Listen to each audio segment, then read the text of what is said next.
जय हिंद दोस्तों। आज का विषय है फायर सर्विस वीक 2023।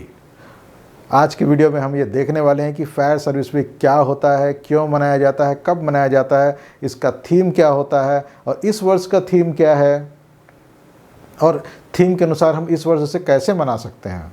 सबसे पहले देखते हैं मित्रों कि ये फायर सर्विस वीक होता क्या है। प्रत्येक वर्ष 14 अप्रैल से 20 अप्रैल के बीच सभी अग्निशमन कर्मियों द्वारा, अग्निशमन विभागों द्वारा एक आयोजन किया जाता है जिसे हम फायर सर्विस वीक कहते हैं। अब एक प्रश्न ये भी आता है कि ये क्यों मनाया जाता है, इसके पीछे हिस्ट्री क्या है।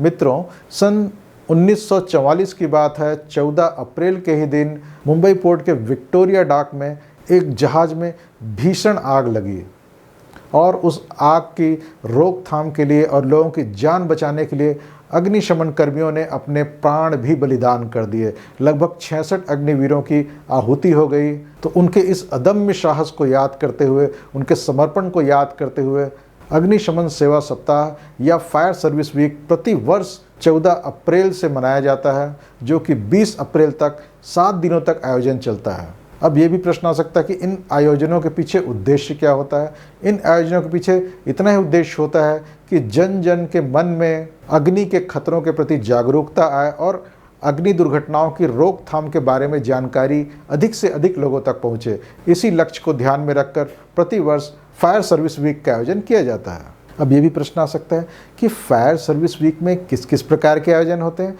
मित्रों, फायर सर्विस वीक के दौरान अनेक प्रकार की प्रतियोगिताओं का आयोजन किया जाता है। नारा प्रतियोगिता, कविता प्रतियोगिता, पोस्टर प्रतियोगिता और साथ ही अग्निशमन उपकरणों का प्रशिक्षण भी दिया जाता है। अग्निशमन उपकरणों की प्रदर्शनी लगाई जाती है और अग्निशमन उपकरणों को चलाने का प्रशिक्षण भी दिया जाता है और साथ ही मॉक ड्रिल भी किया जाता है। अनेक प्रकार के अभ्यास करके दिखाए जाते हैं। उत्कृष्ट प्रदर्शन वाले अग्निशमन कर्मियों को पुरस्कृत किया जाता है, सम्मानित किया जाता है और जो इस दौरान विभिन्न आयोजित प्रतियोगिताओं में भाग लेने वाले हैं उन विजेताओं को भी पुरस्कृत किया जाता है। अब बात आती है थीम की। हर वर्ष अलग अलग थीम निर्धारित होता है फायर सर्विस वीक के लिए। इस वर्ष 2023 का जो थीम है वह है awareness in fire safety for growth of national infrastructure. मित्रों, आजकल इंफ्रास्ट्रक्चर में ग्रोथ की बात लगातार हो रही है, उसमें फायर सेफ्टी का भी बहुत योगदान होता है। अब सोचिए, हमने करोड़ों अरबों रुपए लगा करके कोई चीज़ की स्थापना कर दी, लेकिन एक अग्नि दुर्घटना के कारण वो पूरा का पूरा पैसा नष्ट हो गया, वो स्ट्रक्चर नष्ट हो गया, तो फिर एक प्रकार से हमारी इकोनॉमी आगे जाने के बजाय पीछे आ जाती है। तो इस प्रकार से अग्नि दुर्घटनाओं के माध्यम से इंफ्रास्ट्रक्चर के ग्रोथ के लिए बहुत बड़े बड़े खतरे हैं। आज जैसा कि इस बार का थीम है अवेयरनेस इन फायर सेफ्टी, तो अवेयरनेस का स्टेटस क्या है फायर सेफ्टी के बारे में। तो नेशनल क्राइम ब्यूरो की एक रिपोर्ट है, उसके अनुसार वर्ष 2019 में करीब 18,450 अग्नि दुर्घटनाएं हुई है और उन दुर्घटनाओं में मारे जाने वालों की संख्या है 1,354 और घायलों की संख्या है 5,050। मित्रों, ये दर जो है प्रतिवर्ष बढ़ती हुई अवस्था में है, क्योंकि 2016 में दुर्घटनाओं की संख्या थी 16,126 और वही 3 साल बाद यानी कि 2019 में 18,450, यानी कि ये बढ़ती अवस्था में है, जो कि एक बहुत ही चिंता का विषय है। अब हम ये देखते हैं कि लोगों में कितना ज़्यादा अवेयरनेस है फायर सेफ्टी को लेकर के। तो नेशनल डिज़ास्टर मैनेजमेंट अथॉरिटी के एक रिपोर्ट के अनुसार लगभग 30% जो हाउस बिल्डिंग्स हैं उन्हीं में ही स्मोक अलार्म स्थापित है और बात की जाए अगर स्कूलों में तो लगभग 60% ही स्कूल है जहां की फायर सेफ्टी इक्विपमेंट उपलब्ध हैं। इससे पता चलता है कि अग्नि दुर्घटनाओं से निपटने की तैयारी के संबंध में और जागरूकता के संबंध में हम किस स्थिति में हैं।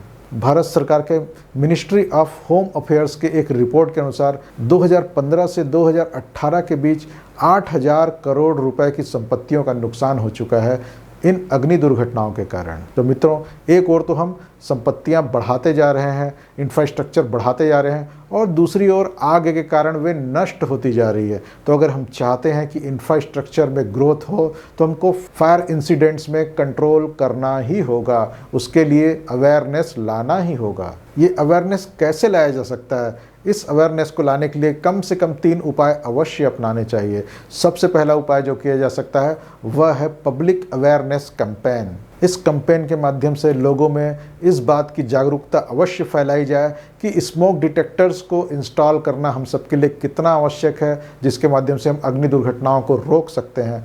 दूसरा है इम्पोर्टेंस ऑफ इवैक्यूएशन प्लान। अधिकतर जब आग लगता है तो बस्तियों में या बिल्डिंग में या घरों में किस प्रकार से बच करके बाहर निकलना है यह लोगों को पता नहीं होता और आग की चपेट में आकर के लोग मौत को प्राप्त हो जाते हैं। तो इवैक्यूएशन प्लान के विषय में भी जागरूकता फैलाना लोगों में बहुत ज़रूरी है। और तीसरा एक इम्पॉर्टेंट अवेयरनेस ज़रूरी है, वो होता है फ्लेमेबल मटेरियल्स के मैनेजमेंट के ऊपर। ज्वलनशील वस्तुओं के विषय में जागरूकता फैलाना भी बहुत ज़रूरी है। ज्वलनशील वस्तुओं के सही तरीके से रख रखाव न होने के कारण बड़ी बड़ी अग्नि दुर्घटनाएं कार्यस्थलों पर और घरों में हो जाती है।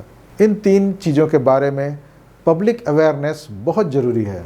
नेक्स्ट काम जो किया जा सकता है वो होता है fire safety training to employees of different specific sectors. कुछ सेक्टर जो बहुत ज़्यादा वल्नरेबल होते हैं फायर इंसिडेंट्स को लेकर के, जैसे कि हॉस्पिटल्स हो सकते हैं, होटल्स हो सकते हैं, स्कूल्स हो सकते हैं। तो इनके एम्प्लॉयज़ को किस प्रकार से आग लगने की स्थिति में किस प्रकार से एक्शन लेना है, कैसे उसको कंट्रोल करना है, उसके बारे में अधिक से अधिक जानकारी होनी चाहिए। और उनको इसके लिए इन सभी के लिए विशेष ट्रेनिंग प्रोग्राम्स का आयोजन किया जाए। और ख़ास करके इवैक्यूएशन प्लान, यानी कि जब भी आग इत्यादि लगता है तो किस प्रकार से इन बिल्डिंगों को खाली कराना चाहिए ताकि किसी की मौत ना हो पाए।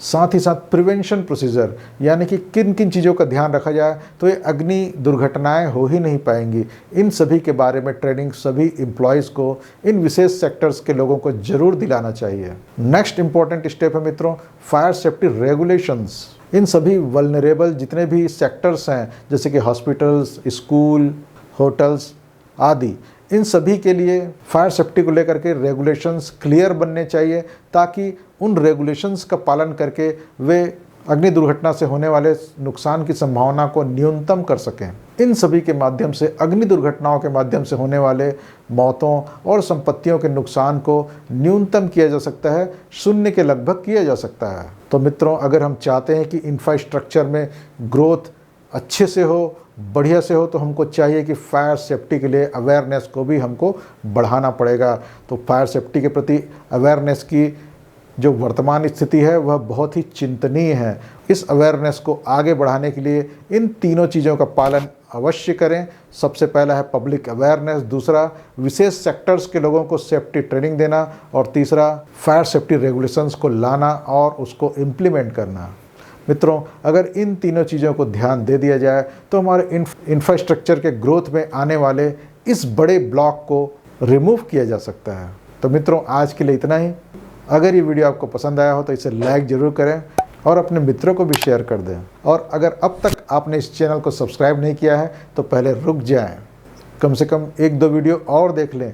उसके बाद अगर आपको लगता है कि ये चैनल आपके काम का है तभी आप उसको सब्सक्राइब करें और साथ ही बेल नोटिफिकेशन को भी ऑन कर दें ताकि जब भी नया वीडियो अपलोड हो आपके पास इसकी सूचना तुरंत पहुंच जाए। अगर आप एक सेफ्टी ऑफिसर हैं या फैक्ट्री मैनेजर या ऑक्यूपायर हैं तो आपको अपने प्लांट में सेफ्टी ट्रेनिंग के लिए पीपीटीज़ की आवश्यकता ज़रूर पड़ती होगी। अगर आपको रेडीमेड पीपीटीज़ चाहिए, वो भी हिंदी भाषा में चाहिए, तो उसके लिए आपको एक सोर्स यहाँ पर दिया जा रहा है जो कि डिस्क्रिप्शन बॉक्स में उसका लिंक भी दिया गया है। उस वेबसाइट का नाम है safetytraininghindiPPT.com, जहाँ पर आप ढेर सारे रेडीमेड पीपीटी हिंदी भाषा में पाएंगे और साथ ही हिंदी भाषा में ही सेफ्टी से रिलेटेड बहुत सी बुकलेट भी आप डाउनलोड कर सकते हैं। तो मित्रों, आज के लिए इतना ही। मिलेंगे अगले वीडियो में, तब तक के लिए नमस्ते जी, जय हिंद।